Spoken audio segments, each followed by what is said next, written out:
noite, Floripa, boa noite, Brasil, boa noite, mundo. Eu estou Eustáquio André Patunas e este é o programa Vida Inteligente.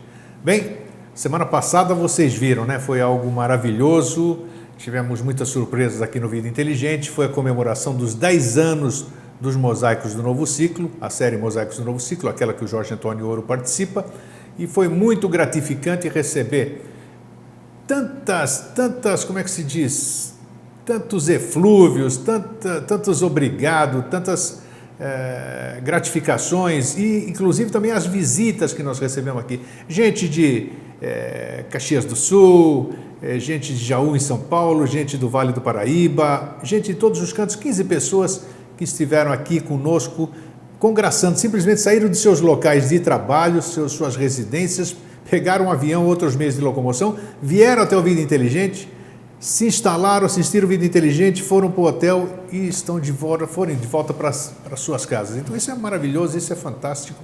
Espero que a gente possa continuar um bom tempo fazendo isso.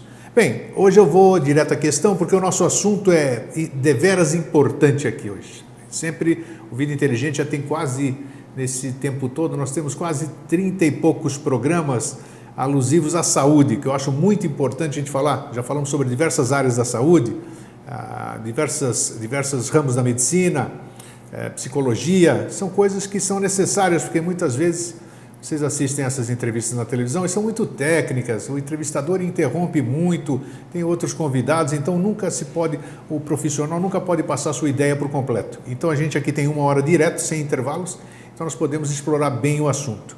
E hoje eu trago, depois de esperar muito tempo aqui, né, o Dr. André Locatelli, ele é de Caxias do Sul, ele é médico homeopata e também ortomolecular, é isso? É isso. É isso, então já vamos... Então, e nós vamos falar sobre questões muito importantes que talvez vocês jamais tivessem ouvido. Vamos falar de saúde. Nós sabemos que tem todas essas especialidades, sabemos como atua a homeopatia, vamos saber mais hoje. E também o ortomolecular. O que é esse tão falado ortomolecular? O que é as questões do bioidêntico? O que são isso? Vamos desmistificar e desmitificar tudo isso. Tudo bem, doutor André? Tudo ótimo, Greg. Demorou, mas você está aqui, né? É uma satisfação estar aqui no teu programa. Eu me realizo vindo aqui porque há muito tempo eu queria vir e falar contigo e falar com os telespectadores. Então, e há muito tempo eu queria que ele viesse aqui, né? Porque o doutor André tem me ajudado bastante na questão da saúde, né? Afinal, eu sou um senhor agora. E nós precisamos, a partir de determinada idade, que nós vamos falar já, é preciso que a gente comece a ter uma certa profilaxia, né? A gente começar a se tratar, né? Claro. Porque parar com isso de só ir buscar um profissional quando a gente tem algum problema de saúde. Às vezes pode ser tarde demais, né? Isso. Grego, eu acho que a gente vai começar falando assim, vamos lá. Da matriz celular, né? A gente vai Ótimo. começar de baixo para cima e depois de cima para baixo, ou de dentro para fora, né? Então, a célula em si, ela tem uma matriz, né? E ela tem nutrientes que ficam ao redor dela, que ficam alimentando esse sistema, tá? Quando a gente não tem esses nutrientes, nós temos toxinas. E hoje em dia o ser humano está cheio de toxinas que são bioquímicas ou biofísicas nesse ao redor dessa célula. As toxinas são derivadas do quê? Claro. Então, assim, uma célula normal, tá? Ela tem todos os nutrientes, elas têm os aminoácidos, elas têm as vitaminas, os minerais que circundam essa célula. Sim. Tá? Então, as trocas celulares, a formação de ATP, tá? Que é um termo meio técnico, mas eu vou ter que usar, ocorre dentro da célula, ou seja, a usina termodinâmica da célula acontece. Sim. Com o passar do tempo, essa usina vai recebendo, então, toxina de fora, que são os pesticidas, que têm os metais tóxicos envolvidos com ela, tá? O excesso de carboidratos simples. Alimentação. Okay. O que nós temos assim na natureza, nós temos o seguinte, nós temos aminoácidos essenciais, nós temos ácidos graxos essenciais, mas nós não temos carboidratos essenciais. Opa, interessante, nunca ouvi isso. Tá? Primeira vez. Então, o que é um carboidrato essencial? O carboidrato essencial é a glicose. Glicose, ok. É a glicose. Então, quando você ingere uma farinha branca, você está ingerindo glicose, ok? Existia um dentista chamado Weston Price, que antigamente ele foi pelo mundo, ele era muito rico, ele viajou por todo o mundo e ele estava tentando achar uma cárie, tá? E ele ia para países isolados, ou seja, cidades isoladas do planeta. E ele chegava lá e aquela população não tinha cárie, não existia cárie. Por quê? Se alimentava de pescado, de peixe, de aveia, mas não existia açúcar. Então, com a industrialização, né, com a vinda dos alimentos refinados, começou a haver esses problemas, ou seja, cárie. Eles pegaram esse nativo, colocaram numa cidade, em alguns meses ele já apresentava depressão, cárie e outras patologias. Então, assim, até 1931 não existia infarto do miocárdio. Sério mesmo? Não existia. Não, sério? Como é? Teve um médico americano em Boston que comprou o aparelho Sim. de um irlandês, levou para os Estados Unidos e ele ficou 5 a 6 anos para achar um caso de infarto do miocárdio. Com o advento dos óleos vegetais, que os óleos vegetais eles são hidrogenados. Isso diz que é terrível, É terrível. Assim como as margarinas. Claro, também, tudo. isso. Em 1960, nós tínhamos assim 300 mil casos de infarto nos Estados Unidos. Então, isso mostra historicamente que com o passar do tempo e com o passar da modificação da alimentação, nós temos os distúrbios que acontecem com o ser humano. E a nível da matriz celular, que recebe um carboidrato simples, recebe alimentos com condimentos, com conservantes e não sabe lidar com aqueles dejetos. Porque a célula, ela faz cocô e xixi. Deve ser, né? Porque se Claro. ela trabalha, se ela beneficia tudo. Ela beneficia. Ela é um ambiente eletromagneticamente saudável nesse sentido, né? Então ela tem que absorver e tem que eliminar, tá? E para eliminar a gente tem que ter essa matriz, essa celular livre. E ela é mal acostumada. Opa, o que é isso? Como assim? Ela é mal acostumada. A célula? A célula. Por quê? Otto Walsburg, que é um judeu-alemão, ele ganhou 2 prêmios Nobel, tá? Opa! Em medicina, provando que a célula, recebendo oxigênio, tá? E recebendo pouca glicose, ela não vira uma célula cancerígena. Então, assim, toda célula com muito oxigênio e sem a glicose, ou seja, sem o carboidrato essencial, ela não se transforma em célula cancerígena. Porque a gente produz células cancerígenas aos montes durante o dia. Mas tem a natural killers, que são células que matam. Sim, não são os leucócitos. Não são os leucócitos, são outra coisa. NK é outra coisa. Tá, olha que interessante. Que acaba matando as células cancerígenas. Então você não pode dar ambiência para a célula cancerígena, é isso? Exatamente, a palavra é ambiência, que fecha com a questão da homeopatia, porque a homeopatia a gente fala de ambiência, de terreno celular e limpeza desse terreno. Então tudo é uma questão de limpeza, de ambiência. Nós começamos bem. Então, considerando isso, como é que chega... O senhor é um médico homeopata, tem outra especialidade também, trabalha com outras coisas, mas como é que chega o paciente que te procura, ele vai em busca do quê? Muito bom, Grego. Eu acho que nós combinamos isso, porque assim, é incrível. O paciente que me chega, ele não me chega assim, simplesmente puro, sem toxina, sem sintomas, sem nada. Ele chega como um amontoado de sintomas e com um agregado de medicação, que também é toxina. E automedicação, muita automedicação. Então, assim, nós temos 5 ou 6 medicamentos alopáticos da indústria farmacêutica normal, da farmácia normal. 5. Cada um deles tem 5 efeitos colaterais. Se você for ler uma bula, você não toma nenhum, né? Exatamente. Nenhum. Exatamente.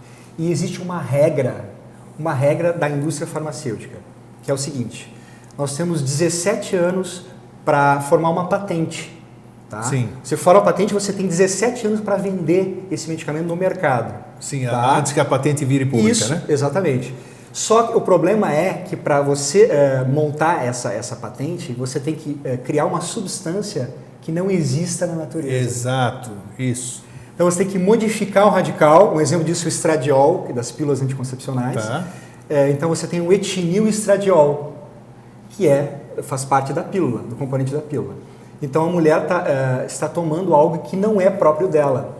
Que esse etinil-estradiol é 426 vezes mais potente que o próprio estradiol, que é o hormônio dela. Puxa vida. Tá? Então, assim, isso deve dar um grande efeito colateral, né? Olha só, Grego, assim, o organismo ele entende o que é uma vitamina B12, ele entende o que é um oxigênio, ele entende o que é um estradiol bioidêntico, mas ele não entende o que é ET, o que é modificado a nível molecular. E a indústria tem uma regra, ela não pode vender o que a natureza produz. Isso é fantástico. Eu não sabia dessa lei, dessa norma, né? Então não se pode patentear vitamina B12, selênio, zinco, cromo, oxigênio, aí entra o ozônio, não se ganha dinheiro. Então, assim, enquanto tiver interesses econômicos na saúde, nós não vamos ter uma saúde perfeita das pessoas. Então vai demorar muito, né? Porque a indústria farmacêutica é... Depende da consciência das pessoas. Exatamente. E aí? Como é que se muda isso? Isso aí já é tradicional, já é muito tempo, né? Até falando da sua área aqui, acho que é bom tocar. Eu não sei quem fez aí, ano passado ou retrasado, quiseram detonar a homeopatia. Vamos usar esse termo, detonar a homeopatia. Né? Claro. Né? E fizeram, parece que um dia fizeram uma reunião, não sei onde, em que país, onde pegaram tudo que era remédio homeopático e um monte de voluntários tomou tudo aquilo e não aconteceu absolutamente nada com aquilo. Então, a homeopatia que diz que trabalha por semelhança, né? Os símiles, né? Sim, similia similibus curantur. Isso. Então, por que a homeopatia, eu já disse aqui certa vez no programa e repito hoje com a sua presença, eu só estou aqui hoje vivo graças a um homeopata. Sério, Dr. Breno, não lembro o sobrenome dele, porque eu tinha muitas pneumonias, cada resfriado que eu tinha se transformava em pneumonia, broncopneumonia, tive pneumotórax, já tive febres de 42 graus, delírium tremens, essas coisas, e usava aqueles antibióticos terríveis, Keflex 1000 e não sei o que acabavam. Até que um dia, sem ter mais solução, resolvi procurar um homeopata. E caí na mão do Dr. Breno. Fiquei 2 horas lá com ele na consulta, acho que foi mais. Pergunta até qual é a cor do teu cabelo, onde você anda. Pergunta que parece que não tem nexo, né? Absolutamente nenhuma, né? Bom, acabou a consulta, estou falando para você que você é um profissional disso. Acabou a consulta, ele me deu, não sei o que eu não me recordo, faz muitos anos, um tal de C200. Era não sei o que, C200. Claro, diluição 200. É forte ou fraco o 200? É profundo. Profundo, ótimo. Profundo. Aí fui, aviei, tomei. Antes ele já havia me avisado, te prepara, porque certamente você vai ter a maior pneumonia da sua vida. Claro. A maior pneumonia. Eu falei, tudo bem, mas você não me faz nada. Você fica firme. Tomei aquela coisa, mandei aviar, tomei. Um negocinho minúsculo, não pode ser. Realmente passou um tempo, Deus do céu. Grego assim. Vamos partir de 2 questões interessantes do seu caso. E aí, deixa eu completar só.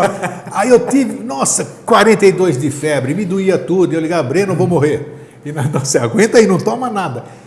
E olha, doutor André, do jeito que veio, foi embora.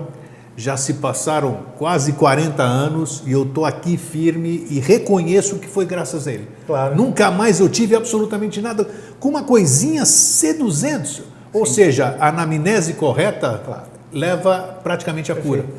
Vamos analisar isso à luz da ciência. Vamos lá. Tá? Como se a ciência estivesse nos questionando. Tá? A minha maior descoberta foi alguns anos atrás, quando eu olhei um medicamento homeopático, por exemplo, arsênico álbum, 12CH, e vi que aquela centesimal riemanniana de 12 tinha uma frequência de 660 Hz. Eles testaram a nível de Hz, a frequência. Então, dentro daquela água, que é dinamizada, tá? Uma substância mineral chamada arsenicum, tá? A 12CH, a partir de 12CH a gente não tem mais matéria, é o número de Avogadro, então a gente não tem mais matéria ali. Só tem impresso na água, e a gente sabe que a água recebe impressão. Claro, a gente tem uma série de testes aí, né? A frequência específica daquele mineral. Então, assim, o celular toca, a gente atende e a gente ouve uma voz, mas a gente não vê. Tá? No remédio homeopático, tem aquela substância impressa na água em forma de frequência, que dá para ser medido. Então, a ciência, tinha um professor meu que dizia assim, depois de 2012 vamos provar que a homeopatia funciona. E é lógico, hoje em dia tudo é energia, tudo frequência. Tudo, isso é verdade. Não tem como fugir disso. E a homeopatia, como ela funciona em animais e em crianças, não existe efeito placebo. Quer dizer, a minha mente vai dizer assim, Grego, tu vai melhorar, tenho certeza, põe isso na tua cabeça. Aí o paciente vai lá, acredita em mim e tal, e melhora. Não existe isso para criança e para animal. Como é que criança e animal melhoram com a homeopatia? Isso é verdade. Não tem efeito placebo. Então, jogando essas duas questões, a frequência em si, tá? Que é libertadora, porque hoje em dia tudo é frequência, dá para se medir. Sim, dá para se medir mesmo. Hoje em dia, uma carga de fruta que vai para a Alemanha, eles não abrem a carga, eles pegam o espectrofotômetro e vão medir a frequência de uma laranja saudável. Se tiver podre, eles não abrem, devolve o carregamento. Devolve tudo. Por frequência. Né? Por que não pode ter... Quer dizer, isso a gente sabe que existe uma lógica da indústria de querer denegrir a homeopatia, de uma forma para eles poderem ganhar. Você me leva a uma outra questão. Você é médico. Você fala essas coisas. Como é que o CRM, o regional ou CRF, né, essas coisas, como é que ele vê essa questão do que você está falando, frequências aqui? Ele aceita isso como base científica? Porque a frequência pode ser medida, né? Provada, tem aparelhos para medir. Exato. Como é que o Conselho Federal de Medicina ele aceita esse tipo de auxílio numa anamnese, vamos dizer, num tratamento? Bom, o Conselho Federal de Medicina aceita a homeopatia como especialidade. Sim. Então, se aceita algo que não é material, porque certo, a terapêutica não é material. Sim. Tá? A acupuntura, que funciona com os meridianos Mas de energia... foi aprovado agora, né? Foi aprovado agora. Olha só, depois de tantos e tantos anos aqui. Então, eu acho que a ciência ela é muito materialista, né? Mas ela não pode ser dogmática. As pessoas têm que pensar. Com toda certeza, sim. Né? Que existe algo além da matéria. Todos nós sabemos. Então, o que a homeopatia fala é energia vital. Né? Então, essa substância que você tomou lá com o homeopata, ela entrou no teu organismo e fez uma reação de cura. Ou seja, o teu eu mais interno, que a gente chama, bateu junto com a tua energia vital e formou uma energia curativa. Que foi aquela sudorese, a volta dos sintomas antigos. Total. Eu pensei que eu ia embarcar mesmo. Então a gente tem que piorar para melhorar. É isso. Que é aquilo que às vezes o Jorge fala do planeta, né? Que eu acho bacana. O planeta é como se fosse um paciente. Ele tem que piorar, agudizar. Para depois começar. Que bom, né? A gente está chegando muito perto da cura. Não sei, vamos lá. Então, vamos voltar para o começo. Ok. Aí o paciente chega e geralmente ele está, como você disse, intoxicado, automedicado. Qual é o primeiro passo, então, vamos dizer? Porque muita gente não gosta da alopatia. Já trouxe aqui profissionais da medicina. Sim. Que não denigrem a indústria farmacêutica. Sim. Mas chamam a atenção para muitas coisas que tem. Tem um doutor aqui que ele diz que não é bula, é burla o que tem lá naquela coisa que vem dentro. Então ele mostra muitas coisas que são perniciosas assim dentro da alopatia. Mas ela não é de todo ruim, porque tem muita gente que está viva hoje graças à alopatia. Claro. Mas nós temos que ter a mente aberta para as novas técnicas. Claro. E por que se combate? Então vamos lá, antes de você começar a responder isso, por que se combate tanto a Hahnemann, a homeopatia? É produto isso da indústria alopática, essa difamação? Os resultados a gente está tendo, eu tenho a minha prova, tenho N pessoas que eu conheço também que se curaram através da homeopatia. Sim, é um processo mais moroso. Né? Por isso que a gente fala doses homeopáticas, né? Devagarinho e tudo isso aqui. No teu caso não foi. Não foi, o meu foi uma só. Então, como é que você lida com isso aí? Com o paciente para ele procurar um homeopata? Porque provavelmente ele já procurou tudo, não conseguiu, né? Então ele já não aguenta mais, que nem eu. Porque assim, agora pensando com relação à homeopatia, se eu for dar uma potência profunda que nem tu tomou de 200 CH, que é a centesimal riemanniana, para um paciente que estiver intoxicado, ele não vai conseguir fazer a reação de cura. Então, normalmente o paciente que me chega, ele é uma montanha de medicamentos alopáticos, tá? Ele está intoxicado, em outras palavras, está intoxicado. E eu não consigo nutrir ele se ele estiver intoxicado, então eu tenho que desintoxicar e ao mesmo tempo nutrir. Então eu vou entrar assim com a fórmula ortomolecular, eu vou fazer o teste, que é um teste de biorressonância que eu faço, eu vou verificar todas as eficiências que ele tem, de magnésio, de selênio, de zinco, de vitaminas. Interessante, você me falou antes da gente começar o programa, de que existe um aparelho para isso? Claro. Então eu não preciso fazer exame clínico, ninguém precisa tirar sangue de mim, nem coisa nenhuma. Que maravilhoso, olha só. Porque os exames laboratoriais de sangue, eles são estatísticos, eles não valem para uma medicina funcional boa, de qualidade. Olha que interessante essa informação. Você tem que pegar os seus dados, ou seja, o médico tem que pegar os seus dados e dividir em quartis, dividir por 4, entre o máximo e o mínimo. Sim. E aí fazer um diagnóstico. Porque ele já tem, os laboratórios já tem um padrão, né? Em cima daquilo que ele te diz o resultado. Como esse padrão é estatístico, ele é aleatório. Ele pega pessoas que são saudáveis, 5 mil, 6 mil pessoas para fazer os exames. É que nem a astrologia de rádio, todo mundo de touro hoje vai ter isso. Não, cada um nasceu sob uma certa influência. Então é a mesma coisa o ser humano, então? Então a medicina tem que ser individualizada nesse Olha ponto. Que interessante, muito bom a gente ouvir isso. Voltando para o nosso paciente, ele está lá, aquela montanha de medicamentos. Eu montei uma fórmula para ele, tá? E além do mais, eu tenho que olhar para o lado mental dele, porque a homeopatia tu tem que saber os códigos mentais e emocionais que aquele paciente Eu sei disso. A anamnese é maravilhosa da homeopatia. Que é o segundo passo. Então, eu não mexo na alopatia que ele está tomando, eu introduzo as fórmulas nutricionais, né, vitaminas, aminoácidos, e faço a homeopatia de fundo, ou seja, a homeopatia que vai provocar... Interessante o que você está falando. Então não existe choque, porque geralmente falam que quem tem homeopatia não pode ter nada de alopatia. Como é que é um mito ou não? É um mito, porque na realidade a homeopatia, meu professor de homeopatia falava muito isso, né? Que a homeopatia funciona de qualquer forma, né? E realmente funciona de qualquer forma. Porque assim, a corticoide inibe, digamos assim, a ação da homeopatia. Sim. Tá? O corticoide em si. Cânfora, medicamentos que tem cânfora, também Olha, corta a homeopatia. É mesmo cânfora? Tirando isso, tu só vai ter a nível celular mais toxinas, ou seja, tu vai ter mais efeitos colaterais da alopatia, mas não vai interferir na ação homeopática. Lógico que o paciente que não está tomando nada, ele vai ter uma reação mais esplendorosa, ele vai ter uma reação melhor a nível... Melhor, vai assimilar melhor. Vai assimilar melhor. Lembra, eu vou te contar mais uma coisa, só para a gente ilustrando a nossa conversa, que é muito agradável aqui. Eu tinha um médico homeopata aqui em Florianópolis. Teve uma época que eu trabalhava com Kirlian, Kirlian.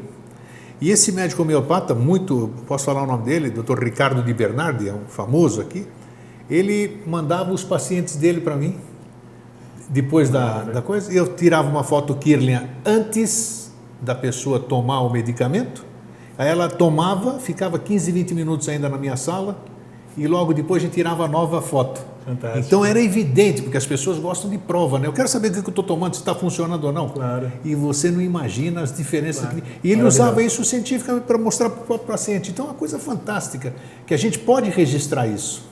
Porque assim, Grego, a genética, quando eles foram fazer o genoma humano, eles achavam que a gente ia conseguir no DNA, RNA, a maravilha, ou seja, descobrir a questão do ser humano em si, Sim. como que ela é. Só que eles descobriram que o ser humano tem 22 a 25 mil genes e um rato e um macaco tem 17 a 20 também mil genes. Então não se encontrou aquele mapa genético. E a célula em si, no núcleo, no DNA, não funciona o cérebro da célula. Ali são os testículos só. O cérebro da célula é na membrana. A gente voltou para a célula, né? Sim, claro. A célula e a célula tem uma membrana que tem antenas. E essas antenas, elas captam como é que sinais. Como é que é o nome dessa membrana? Ela tem um nome? Citoplasmática. Membrana citoplasmática. Isso. Membrana citoplasmática. Claro. Tá. E aí a epigenética vem dizendo assim, se eu me alimentar de coisas que inibem a minha expressão gênica do câncer, tá ótimo. Se eu cantar um mantra para essa célula, vai funcionar também, porque ela vai sentir. Se a minha célula ouvir os fractais, sem dúvida, ela vai se modificar. Então, se quebrou um paradigma, não é mais o gen que te determina. Não, é interessante que você pode. Isso aí você pode provar isso. Exato. Sim, existe a biologia. Você pode fazer e depois fazer um teste e você vai ver que realmente houve uma modificação. E na foto aqui é a mesma coisa. Exatamente, né? Impressionante. Aí entram os florais, né? N coisas, N coisas. Então, vamos voltar lá para essa coisa que acho que ninguém tinha ouvido ainda, que é um mito, então. Homeopatia e alopatia podem caminhar juntas. Caminhar juntas, com certeza. Essa é a origem das coisas. Ou seja, tá. Sempre. E o caminho, elas caminham juntas até quando? Então vamos dizer. Até que ponto ela vai ter que caminhar indefinidamente ou chega um ponto que você pode abrir mão da alopatia, digamos assim? Grego, assim, eu recebo... Homeopatia não tem contraindicação, claro. né? A minha riqueza é receber os pacientes, porque eu recebo pacientes de todos os tipos, de todas as classes, de todos os lugares. E cada individualidade é uma individualidade. Então, até onde vai a alopatia com o paciente, até onde ele vai adotar a homeopatia, depende da consciência dele, do grau evolutivo a nível consciencial. O quanto ele está sutilizado, o quanto ele entende as suas emoções, o quanto ele entende que ele é algo interno, que é superior, que é imanifestado, que depois se manifesta no mundo externo, que ele não é o corpo físico dele. Então você vai... Então eu atendo o espírita ele você vai buscar o âmago do ser do paciente. Mas eu respeito. Aquele que quer ficar na alopatia, quer ficar tomando a alopatia porque se sente seguro, é uma casca de cebola, tem que ter muita paciência, você tem que deixar aquela alopatia acontecer, você tem que deixar aquele medicamento ficar ali e introduzindo elementos da ortomolecular, que também é molécula, que também é partícula, que também é matéria, e aos poucos introduzindo a homeopatia e os florais, que vai modificar a questão energética, porque tudo é uma questão de energia. Sem dúvida. No fundo, a conclusão que se chega é essa. E me diz uma coisa, quando a pessoa chega lá, então ela se abre, claro, faz aquela anamnese e começa a se fazer a homeopatia. Quando entra quando entra a questão ortomolecular, existe também um momento que o ortomolecular entra nesse processo? Então, eu entro junto, porque assim, o paciente me chega... Então vamos esclarecer o que é a medicina ou a medicina ortomolecular, que é moda, pouca gente faz medicina ortomolecular, muita gente, ninguém sabe o que é, e muita gente eu ouvi dizer, inclusive já fiz uso também, que se curou através da medicina ortomolecular. Então, o que é, para você dar continuidade depois, Claro. o que é a medicina ortomolecular? A gente não vai aprofundar em temas assim, bioquímicos muito Claro, profundos, né? A senão gente está falando para as pessoas comuns, para as pessoas leigas que querem um benefício com relação à informação. Exatamente. Então, assim, a medicina ortomolecular são moléculas não pareadas, digamos assim, sem par, tá? Que ficam desses dejetos da célula em funcionamento. Aquilo que ela está... Claro! A excreção da célula. Isso, a excreção da célula. Tá? Então, são os radicais livres que ficam em torno então o nome é radical livre. Radical livre. Ótimo, tá. Os radicais livres é que são as... Então, tem uma série de radicais livres que são classificados, né? Sim. Que eles precisam ser pareados, eles precisam de alguma coisa que chegue e case com eles para eles serem eliminados, senão eles vão ficar em torno da célula Então o radical livre precisa formar um casal para ser eliminado, é isso? Exatamente. Olha que interessante. E aí que entram os minerais, as vitaminas, que formam os complexos, tá? Onde o principal dele é a glutationa, que vai fazer a faxina, que vai varrer esses radicais livres em torno da célula. Em síntese, a ortomolecular é isso? Em síntese, é Nossa isso. Senhora. É apenas isso. Que interessante. Como é fantástico realmente o caminhar da evolução. Quer dizer, você deixando os dogmas de lado, não abrindo mão da ciência, né? A ciência é sempre o carro-chefe, né? Sempre. Quando chegam para mim e dizem assim, não, mas a ortomolecular não é científica, eu falei, abre o Google acadêmico e pede assim, a vitamina C tem trabalho científico? 3 milhões de trabalhos científicos. Selenium tem trabalhos científicos? 3 milhões e tantos. Como que não é científico? A ciência está atrás e fez trabalhos sobre isso. Claro. Não está na mídia, não está no Google comum, mas talvez no Google científico, acadêmico, você encontra. Uma palavra que se usa muito na ortomolecular é a questão do bioidêntico.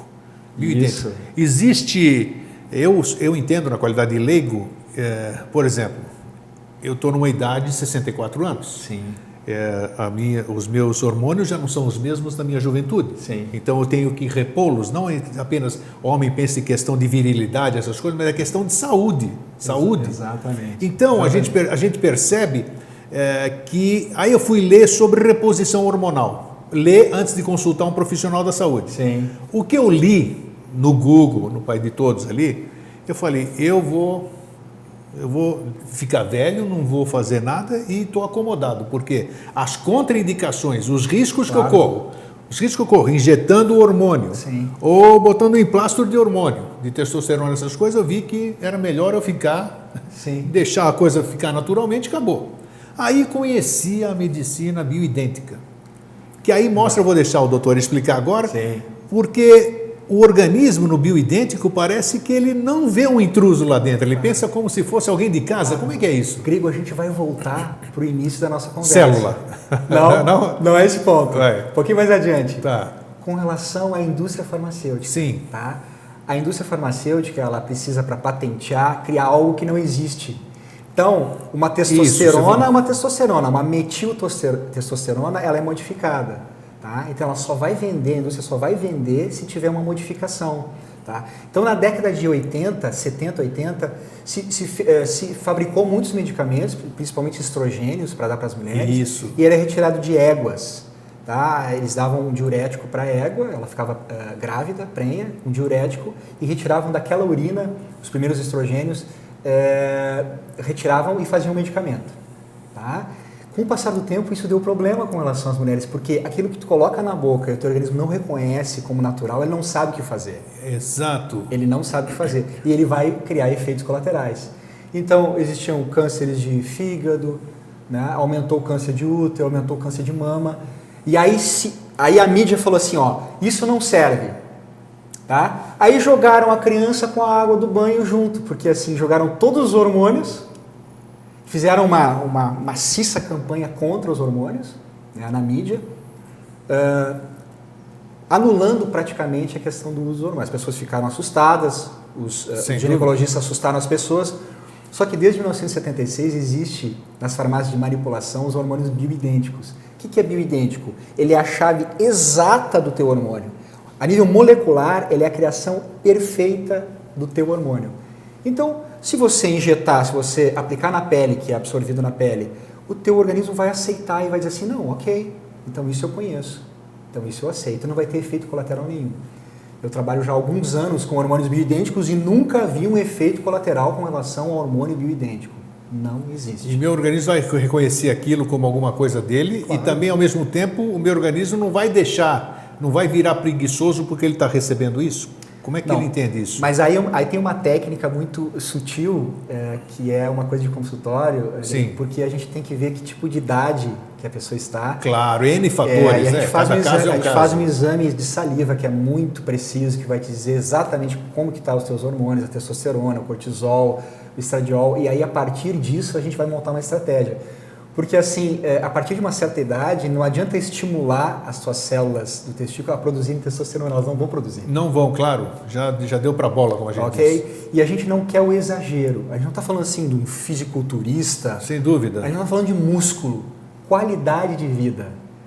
Porque no teu coração tem receptores para testosterona. Tem muito receptor para testosterona.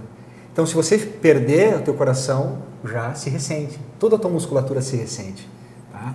Então, é uma dança, é como se fosse uma arte de equilibrar esses hormônios e aí deixar a pessoa bem e saudável. Né? Então, pelo que você está me dizendo, seria obrigatório, digamos assim, seria saudável se todo mundo acompanhasse o seu, como é que se diz? O seu estado de saúde. Não? Porque eu já trouxe aqui uma pessoa, uma profissional sobre bioidêntica, que ela me disse que nós começamos a envelhecer aos 26, 27 anos de idade. Sim. Então, quer dizer, poxa, de 27, 26, 27 para 60, para 50, para 40, e muita gente não dá conta, né? A gente perde aquele vigor. Então, esse acompanhamento, ele deve vir desde cedo. O que você orienta nesse sentido? A nível de neurotransmissores, aquilo que a gente tem no cérebro, né? Então, assim, a 40 anos de idade, você começa a perder a acetilcolina, a memória já começa a ficar fraca. Aos 40? Aos 40. Puxa. Aos 50 anos, a gente começa a perder GABA. O que é isso? O GABA é um neurotransmissor que te faz dormir, ele é o desliga. Então, assim, a adrenalina e a noradrenalina te excita e o GABA, ele é o freio. Sim. Então, você começa a ter insônia depois de 50 anos. É verdade, você dorme menos, né? Muito menos, né?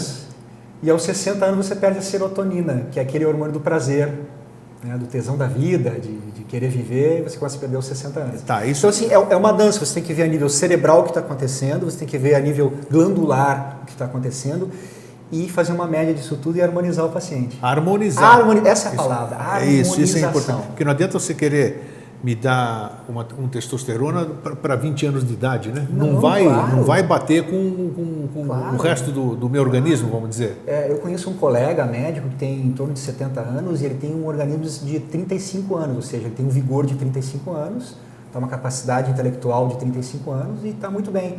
Daí tu vai me perguntar a questão mais metafísica, tá, mas ele não vai envelhecer? Lógico, ele vai envelhecer, mas é aquela questão da longevidade que foi colocada ontem. A pessoa quer viver 100 anos? Sim. Quer? Aí eu pergunto, para quê? É verdade, claro. Para quê? Para quê? Você tem que chegar saudável. Para ficar brincando com um monte de coisa. Você perdeu os amigos, não tem mais amigos, você não tem mais nada. Ninguém, então, né? Viver para quê? Ser imortal às vezes é uma bobagem. É uma bobagem, eu concordo. Então a gente tem que ter um bom senso com relação a isso. Eu acho que a palavra bom senso se aplica muito. Então eu pergunto muito para o meu paciente que ele é empresário, ele é uma pessoa que gosta de trabalhar muito, 12 horas. Eu falo assim, vou te dar energia. O que tu vai fazer com isso? Vou trabalhar 18. Tá, mas e... Não tá certo. Não vai adiantar nada, né? Não vai adiantar nada. Claro. Não vai ter que olhar, não vai mudar o paradigma dele, não vai mudar o pensamento dele. Então, assim, tudo isso que a gente falou, a gente tem que mudar o pensamento. Tem que mudar, senão não adianta. Senão não... E você faz esse trabalho todo, vamos dizer? Sim, é interessante, né? Porque o médico ele é um cientista. É muito difícil assim o médico ter uma visão holística, né? Como é que você conseguiu introduzir isso? Você é um médico diferenciado lá, vamos dizer assim? Assim, eu me sinto diferente desde que nasceu, digamos assim. Então, já me interessava por metafísica, por astrologia, eu fazia mapas astrológicos desde os 12, 13 anos de idade. Então isso sempre me acompanhou, né, junto com a música. Então isso me levou na faculdade de medicina, além de fazer a medicina convencional, a buscar a homeopatia, a buscar um sentido maior dentro da medicina pelo que eu trazia já. Deixa eu aproveitar, já que tem um profissional da homeopatia, eu tenho lido aí sobre floral, até floral da casa do vizinho. E eu não sinto segurança, eu como leigo aqui, eu não sinto segurança nisso, vamos dizer.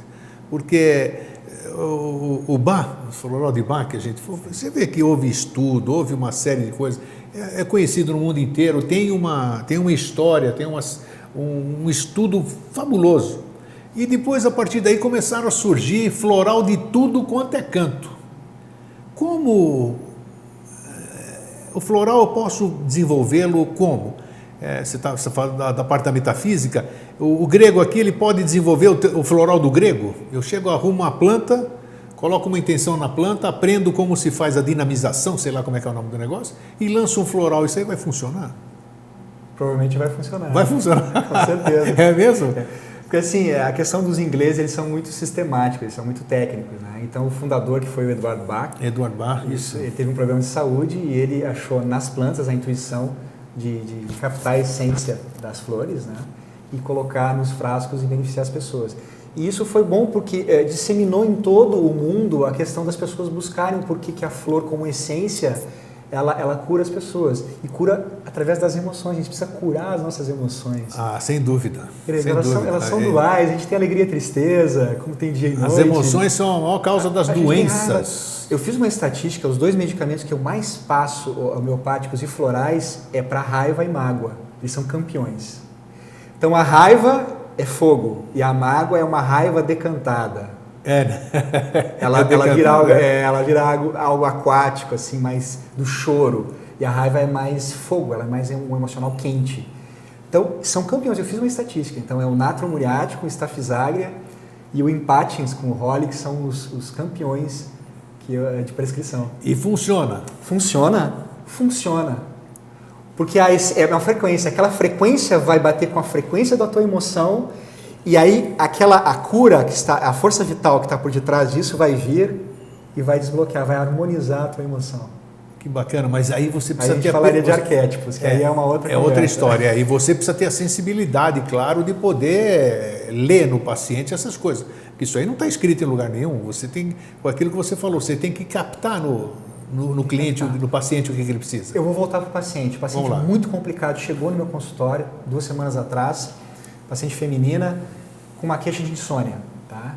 Tinha passado por um profissional em Porto Alegre muito famoso, tá? Da cirurgia plástica, e ele tinha entrado na parte ortomolecular e fez com ela assim uma gama de vitaminas minerais, fez o hormônio do crescimento injetável, fez uma miscelânea, e ela não estava se sentindo melhor.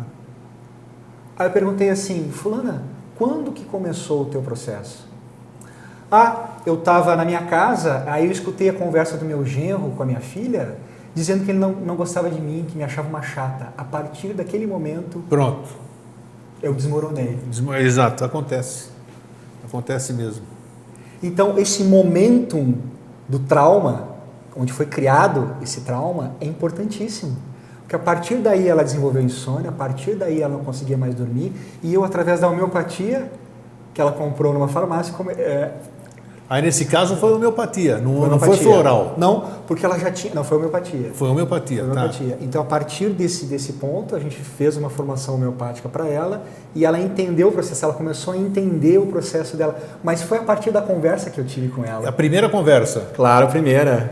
Eu falei para ela, você não pode, isso aí gerou algo dentro de você, criou algo, uma expectativa, você tinha uma expectativa com relação ao genro e aquilo se desmoronou. Então chamou a atenção de alguma coisa que estava latente dentro dela. Então olha para esse teu emocional e harmoniza isso aí. E entrei com homeopatia. Sim. E ela, 1 semana depois, já estava melhor. Olha que bacana. Quer dizer, você tem uma nova visão sobre aquele fato, né? Vamos dizer, um entendimento novo, né? Porque tem que ter... Alguém que está com um paciente na frente, com um processo de cura, ele tem que ter essa sensibilidade. Tem que ter. Tem que entender a alma do cliente, não só a parte física. Também, tecnicamente, a parte física. Mas não. E às vezes é isso que resolve, Grego. Às vezes é uma conversa, às vezes é um medicamento que vai profundamente na questão emocional. Eu tenho um médico maravilhoso que eu conheço, um amigo, e o que você está falando é importante. Ele já esteve aqui muitas vezes no meu programa. E ele é humano, é um médico humano. Ele não quer saber de 5 minutos, vai embora. Ele vai buscar a sua vida lá de trás. Ele quer saber tudo para poder chegar num diagnóstico fabuloso. Você entendeu isso? Então isso é importante. você procurar ler o teu paciente, descobrir, porque ele mesmo vai te dar elementos de você facilitar a cura dele, não é isso? Que nem o caso que você foi muito feliz agora citando o caso dessa senhora. O que aconteceu de tempo para cá? Puxa, eu ouvi um negócio desse, pronto, já te deu o insight e você já teve a intuição, vamos dizer assim, né? É isso que ela precisa. E depois, 7 dias depois, ela estava ótima. Então, e todos nós temos esses momentos da nossa vida. Temos, nós claro. temos momentos críticos, né, de trauma, o que a gente interpreta como trauma, que às vezes é uma coisa até positiva, para a gente se desiludir de alguma coisa, mas a gente interpreta como trauma e fica no campo emocional mental. Fica, enquanto você não resolve isso, ele vai estar te atazanando. Com certeza, como o nosso mental é muito grudado com o nosso emocional. Muito. Então uma coisa leva a outra. Então daí depois nem mentalmente você fica bom, nem emocionalmente. Então você tem que desgrudar um pouquinho isso, tratar o emocional e fazer com que o processo do paciente ocorra. Hoje, vamos dizer, chega alguém no seu consultório, doutor, eu estou com 45 anos, estou me sentindo bem, mas como eu quero ter uma senilidade acompanhada ali, eu gostaria que o senhor me orientasse. O que você vai fazer para esse paciente aqui? É um paciente que não tem nada. Ele foi te visitar porque ouviu falar bem de você e essas coisas todas. O que você vai fazer? Grego, primeiro assim, exames. Eu pedi todos os exames laboratoriais. Laboratorial, aí sim. De sangue e de saliva, são 2. Sangue e saliva, tá. Tá. Com isso eu vou fazer o VEGA teste, que é o teste que eu faço de biorressonância, para ver como é que ele está com relação a metais tóxicos e com relação a minerais, vitaminas, aminoácidos. Tá? E vou colher toda a história do paciente, porque eu preciso saber da história completa. Tá? A partir disso eu vou esperar a segunda consulta, onde ele vai me trazer todos esses exames, e eu vou começar nessa arte de harmonização do paciente, ou seja, vou ver como é que ele está a nível nutricional, se os órgãos, se a tireoide funciona bem, se a adrenal funciona bem, se o pâncreas funciona bem, porque esses 3 em conjunto, eles funcionam em uníssono. Repete os 3. Tireoide, importantíssimo. Adrenais, que é a suprarrenal, tá. se chama tudo adrenais. Tudo glândulas. E o pâncreas. Tá. Então, onde você tem um desequilíbrio de um, você vai ter um desequilíbrio do outro. Então não adianta... Eles têm que trabalhar harmônico. Exatamente. Não adianta tratar a tireoide sem tratar a suprarrenal. Então, suprarrenal é estresse, é cansaço. Todo mundo chega estressado. É difícil chegar a esse paciente que quer só harmonizar e não ser estressado. Claro. Então, a gente faz o exame e vai verificar que o cortisol dele está muito baixo. Tá? Então, a suprarrenal tem várias camadas, e as camadas mais superficiais, elas são desgastadas com o tempo. E uma dessas camadas é a produção de cortisol. Tá? Então, a gente tem que harmonizar esse cortisol, tem que fazer a pessoa produzir mais cortisol e se estressar menos, o que é complicado. É complicado, isso é complicado. Se o cortisol estiver baixo, a tireoide não funciona. Se o cortisol estiver baixo, o pâncreas não vai produzir insulina o suficiente. Então, um depende do outro. É uma sinfonia. Isso que você está falando é interessantíssimo. Vamos passando, né? Onde entra, eu vou te perguntar isso aqui porque eu tenho uma filha nutricionista. Onde entra a alimentação em todo esse processo? E que percentual de importância tem a nutrição nesse processo todo que você tem com o paciente? É importante isso ou não? Existe uma ciência chamada nutrigenômica. Nutrigenômica? Claro, que é a expressão gênica dos alimentos mediante as suas células. Olha, eu nunca ouvi falar disso. Fantástico. Nutrigenômica? Pesquise. Vou pesquisar. É muito importante. Então, eu digo que o médico tem que entender de nutrição, tá? Ele tem que entender de nutrição para, senão esse binômio da nutrição microscópica, ela não vai ocorrer com a macroscópica, né? Então, a gente vai voltar lá para o início da nossa conversa. Olha que a questão dos carboidratos. Tudo casa, né? Olha só. Então, a gente tem que ter os aminoácidos, a gente tem que ter os ácidos graxos essenciais, ômega 3 e ômega 6, e também os carboidratos essenciais que não são essenciais, ou seja, a gente tem que fazer uma visão completamente diferente com relação à nutrição, porque tudo que eu falei, se o paciente chegar e não se alimentar corretamente... Adequadamente, sim. Claro. Então, a gente precisa de outro programa, né, Greg? Para falar sobre os hidrogenados, sobre os carboidratos simples, sobre a questão do trigo. Então, assim, a gente procura. Só que essa é uma das partes mais difíceis de chegar no paciente e modificar. Porque o paciente tem uma carência, ele tem uma dificuldade e tem uma relação quase que emocional com a alimentação. Porque é interessante, quando a gente faz dieta, claro, é incrível, a gente só come aquilo que a gente não gosta. Porque tudo que a gente gosta é proibido. Então, isso é um fator que não é... Sabe por quê? Vou falar rapidamente. Fala, isso aqui. A indústria alimentícia, a gente falou da indústria farmacêutica, a indústria alimentícia, ela precisa te viciar de uma certa forma, com senão certeza, ela não vende, com tá? certeza. Já olhou a tua ração de cachorro ou de gato? Tu tem gato, tem cachorro? Não, mas não tá. Quem tiver em casa, olhe, a ração está totalmente balanceada. Tem aminoácidos essenciais, tem ômega 3, isso tem sim, minerais. Para deixar. Como que um animal tem isso e o ser humano não tem nem perto disso no supermercado? Essa é a pergunta. Segundo lugar... Boa pergunta, hein? Olha só, quer dizer, tem para o cachorro, mas não tem para a pessoa. Com relação aos carboidratos simples, eles viciam por si só. Com relação às batatinhas, que a gente come muita batata, tem 2 pontos. Na batatinha que você come no fast food, ela tem algo chamado glutamato monossódico. Tem, isso aí é terrível, né? Que vicia, porque tem algo chamado MAMI, que é uma papila gustativa. Isso. Quando você ingere, fixa naquela papila. Fica um vício, eu quero comer a batata de tal lugar, porque já está... Com relação ao açúcar, que está no carboidrato simples, massa, arroz branco, pão, massa, bolo, cuca, etc., pão branco, você tem o açúcar simples, você ingere, o estômago absorve rapidamente. O açúcar simples é o natural, né? Que tem nos alimentos ou não? Sim, isso? A farinha branca se transforma em glicose rapidamente no estômago. Puxa, olha só, farinha branca? Sim, então se você comer um leite condensado ou um pão branco, é a mesma coisa. Olha só. E aquilo eleva a tua glicemia, você sente aquele bem-estar, aquele prazer no cérebro, que é momentâneo, porque tu vai precisar de uma outra dose. E tudo, pronto. Tudo na alimentação eles fazem assim, tu ter picos, né, de glicose e depois o gráfico vai lá embaixo, tu vai precisar de uma nova dose para se sentir bem. Sem dúvida. Não é algo equilibrado.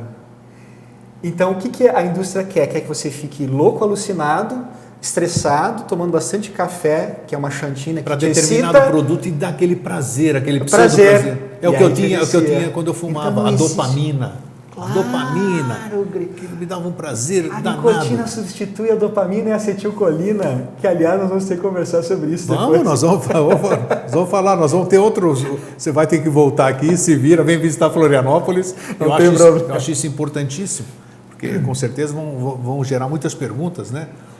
Claro, porque você é um médico holista, digamos assim. Você é formado, tem a sua formação acadêmica, científica, mas você tem a visão aberta. Claro. Então você aborda por diversos... Isso é muito importante. Muito poucas pessoas dispõem de um profissional assim para ser atendidas, vamos dizer. E na questão, então, vamos voltar à alimentação. A alimentação, então, tem um fator importantíssimo nessa... E é o fator mais difícil de ser modificado no paciente. Porque ele não larga o paninho, não larga o ursinho, sabe? É uma coisa de infância. Aquele ponto, tinha uma paciente que falava assim, doutor, eu não consigo tirar o pão branco da minha vida. A minha mãe fazia um pão que modelava uma pomba. Sei. E eu faço até hoje, eu faço em casa esse pão. E eu como todos os dias e lembro da minha mãe. Sim. Como que você vai desvincular uma coisa dessas? Tem razão. É difícil, é muito complicado. Eu tenho uma paciente que morou muito tempo na colônia, ela veio da colônia, em Caxias existem várias colônias, onde o pessoal tem hábitos dos italianos antigos, e ela come todos os dias de manhã salame, então ela deixa o salame pendurado na cozinha, eu sei como é que é. E come todos os dias. E ela é quase perfeita, ela não come pão, não tem outros vícios, mas isso ela não consegue modificar nela. Ela disse, não, me lembra o meu pai, me lembra aquele carinho todo, a família reunida. Tá, mas como é que é a saúde dela? É boa? É boa até esse ponto dos nitratos que ela ingere através da alimentação com o salame. Tá, muito bem. Então, vamos dizer... Limites, né, Agre? Você usou. Então, eu sou viciado em alguma coisa. Eu não consigo abandonar o pão da moça aí, a outra não consegue abandonar o salame. Como é que você trabalha? Existe paliativo para isso? Rodrigo, não existe. Não? É que nem a alopatia que os pacientes... Eu vou manter o teu medicamento da pressão... Então, como é que você vai me tratar se eu não consigo abrir mão? Você vai segurar minhas pontas, vamos dizer? Eu vou segurar as suas pontas. Respeitar o livre-arbítrio. O paciente não vai modificar. Ele fala, eu não vou modificar. Você não vai fazer milagre nenhum comigo. Não vou fazer milagre nenhum. Olha, isso é honestidade, é tudo aqui. Olha que importante isso. Então, não adianta você tentar enganar a si próprio nem ao médico, né? Porque não vai conseguir resultado nenhum. Exatamente. Então, abrir mão. Olha, para a gente ter a cura, a gente precisa abrir mão de muitas coisas, então, né? O que você recomendaria, então, hoje, para as pessoas, assim, vamos dizer, disso tudo que nós estamos falando, que é pouca coisa perante pincelando. Muito micro dentro do macro. O que as pessoas têm que atentar hoje, têm que estar atentas hoje? Porque eu acho que eu estou bem, eu acho que essa barriguinha é natural da minha idade, porque meu metabolismo, todo mundo diz, não, seu metabolismo está mais devagar agora, então você tem que fazer isso, aquilo. Então muita gente se conforma. Então tem uma série de mitos, né, que as pessoas vão assim. Então, você que é um profissional que lida com saúde todos os dias, recebe pessoas com todo tipo de problemas, o que você recomendaria para as pessoas para minimizar esse problema ou terem aquilo que sem isso a gente não tem nada na vida, né? Saúde. Excelente pergunta. Para resumir o que a gente falou, a gente tem que atentar principalmente para aquilo que a gente está ingerindo, alimentação, tá? Reduzir esses fatores dos carboidratos simples principalmente, né? Procurar proteínas de qualidade, procurar ingerir um ômega 3, né? Que é uma gordura de qualidade, e atentar para as alopatias, ou seja, os medicamentos que está fazendo uso, para ver se aquele medicamento realmente é necessário, né? A gente não vai ter tempo hábil para falar sobre algumas coisas. Não, quanto tempo nós temos, Fernando? Tá. Alguns medicamentos, mas sim atentar e minimizar os medicamentos alopáticos. E buscar, no meio disso tudo, medicinas alternativas, né? Sim. Que te levem a um equilíbrio maior, através da homeopatia, através dos florais, através da ortomolecular, né? Trazer para si o hábito de buscar esse caminho, esse viés para poder se harmonizar. E lógico, os exames clínicos, né, regulares, de forma regular, né? Atentar para o exame de saliva, que agora é uma coisa nova, mas no futuro vai ser algo de praxe, sim, porque ele é muito mais preciso que o exame de saliva. Por que ele tem esse exame de saliva que eu fiz?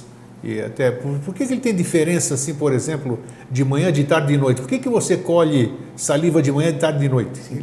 Que resposta que ele te dá de manhã, de tarde e de noite? Claro. Porque assim, um exame comum, só de hormonal, ele é feito só pela manhã. Sim. Tá? De manhã, de tarde e de noite, porque a gente dosa o cortisol, o teu cortisol. E o teu cortisol, ele obedece a um ritmo circadiano. Ele aumenta de manhã, às 8 da manhã, no meio da tarde ele começa a decair, e às 10 da noite ele cai. Que isso te dá que indício? Que ele diz? Ele te dá um indício de estresse. Estresse. Eu estava pensando isso hoje de manhã para te falar, foi bom ter tocado. A gente já fez esse programa antes. Né? No astral ali. Ó. No astral. É. Então, assim, 100% dos exames que eu fiz, só 2%, tá, tiveram um cortisol normal. Puxa. Tá? O resto das pessoas é abaixo do normal ou quase estresse crônico. E tem uma linha, que é um gráfico desse exame, que mostra uma linha contínua, ou seja, o teu cortisol de manhã é igual ao do da tarde, que é igual ao da noite. Ou seja, aí a pessoa está no estresse crônico. Peripaco próximo. Isso, próximo de fundir os motores. Tá, mais uma perguntinha, aproveitando a sua presença aqui. A questão do testosterona, ou como o progesterona para a mulher, tem reposição para a mulher também, né? Sim, então, sim. Qual é, você usa por determinado tempo, usa indefinidamente? Como é que é a questão do hormônio bioidêntico? Você sim. Tem que usar certo tempo parar ou pode usar uso contínuo? Como é que é isso? Porque existe assim, muita informação claro, distorcida. Com certeza. Com relação a isso, assim, a mulher, a partir dos 50 anos, geralmente, ela começa a entrar em climatério. Sim. Tá? Que é a diminuição progressiva dos hormônios. Não é assim, não é uma coisa assim... É a pré-menopausa, né? Pré-menopausa. Ela acorda de manhã assim, estou na menopausa, não vou menstruar mais amanhã, estou sem hormônio. Não. É algo que é a dança dos hormônios. A gente vai baixando progressivamente. Sim.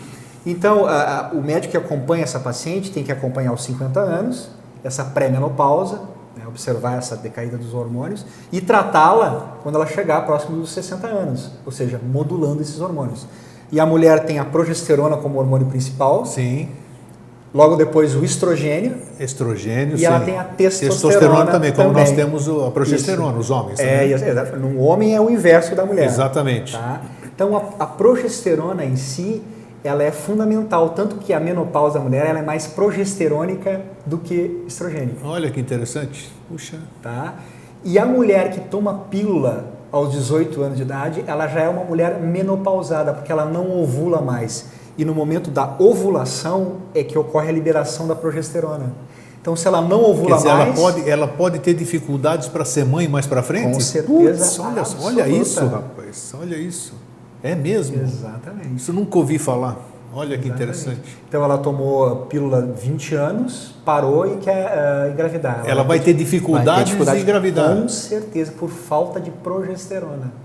Puxa vida, essa aí eu não... Olha, eu sou um curioso na área médica, hein? Sim, Nunca ouvi falar isso. E eu acho que também ninguém divulga isso, né? Ótimo, ninguém divulga. Porque não vai ter interesse, né? Vou parar de vender anticoncepcional. E a questão agora, eu te perguntei, eu posso, por exemplo, passar todo dia, até o fim da minha vida, testosterona bioidêntico? Até o final da tua vida. Não tem esse negócio de Não interromper tem, um não certo tem tempo, voltar depois, nada? Não tem. Você usa. Então tá. Tem um pool básico, né? Você tem que ir até 10 miligramas, acima disso. Claro. Não interessa para o paciente, então você vai ter uma vida normal, como se tivesse uma testosterona. Isso vai te dar, a testosterona, ela dá o vigor físico, na disposição, né? Essas coisas todas. Então, além do vigor físico, o vigor muscular, vigor cardíaco. Olha que importante. Existe testosterona no cérebro. É porque nós homens, né? Nós homens, generalizando, a gente fala testosterona, já liga com questão sexual, virilidade, essas coisas. Não tem e nada é a muito ver. mais amplo do que isso. Gente. É questão de saúde. Você foi muito feliz aí. Eu não sabia que influenciava tanto no coração, inclusive. Você quer ter coração saudável, quer ter uma série de outras coisas saudáveis? Cuide do seu testosterona. Faça exames. Só para finalizar, quanto nós temos, Fernando? Vamos lá? 2 minutos, ótimo. Eu fiz, claro, já estou numa idade que eu preciso acompanhar. Existem diversos tipos de exame de testosterona, por quê? Testosterona parcial, não sei mais o quê. Por que existem? Na realidade, existe a do sangue, que é medida. Isso, do existe sangue. A testosterona livre. Livre. Tá, e a testosterona total. Isso. O que é isso? A livre é calculada através da total. Tá? E a total, ela não é verdadeira porque parte da tua testosterona está presa no SHBG, que é o carreador de testosterona dentro do teu sangue. Existe um caminhão. E aquele exame que você falou que você faz ali, ele é mais fiel do que o exame de sangue? Com certeza, porque a Olha nível essa molecular, maravilha. toda a testosterona passa na saliva, integralmente, não tem caminhão. Não então, brinca. que tu tiver na saliva de testosterona, e aí a gente pode até... Nossa senhora, olha, vamos fazer uns 10 programas aqui. Vamos trazer ele uma vez por mês aqui. Pode pegar. Vai ser um prazer. Não, já pensou? Isso é importante, puxa. Tá? Então, a nível molecular, passa integralmente na saliva. Então, você tem a testosterona real na tua saliva. No sangue, não. Olha que interessante, ó, tem um minuto. Porque a saliva, a gente não pode falar hoje, mas aqui, o que nós temos na boca é uma coisa de louco. É um universo dentro da boca, né? De organismos vivos e uma série de outros fatores que você está dizendo agora. Então, puxa vida, tem um assunto para muito tempo. Terminamos o programa, Fernando? Estamos em cima da hora? Doutor André, que pena, né? Olha só. Mas eu acho que vai ficar aqui a promessa de que oportunamente, quando você puder voltar a Florianópolis... Com certeza. E se a gente tiver mais tempo, nós poderemos até gravar alguns programas para já deixar, né? Com mais tempo. Que é importante, a gente carece desse tipo de informação. A gente tem muita informação, como você disse, científica, que o povo não entende absolutamente nada. O médico vem e fala, parará, e aí? Ele falou bonito, mas não entendi nada. Isso. Então a gente tem que ser prático, tem que mostrar para as pessoas a realidade, fazer com que as pessoas entendam aquilo que elas estão somatizando no seu corpo. Então, muito obrigado. Eu que agradeço. Tá? E, ó, eu estou aqui inteiro, devo a ele também aqui, viu? Que tem me ajudado bastante, doutor André Locatelli, mesmo por orientações aí. Então está sendo muito benéfico. Muito obrigado, sucesso lá. Eu que agradeço. E eu acho que você vai ter o teu quinhão de recompensa depois também, né? Obrigado por estar aqui. E para vocês, um fraterno abraço e um feliz sempre.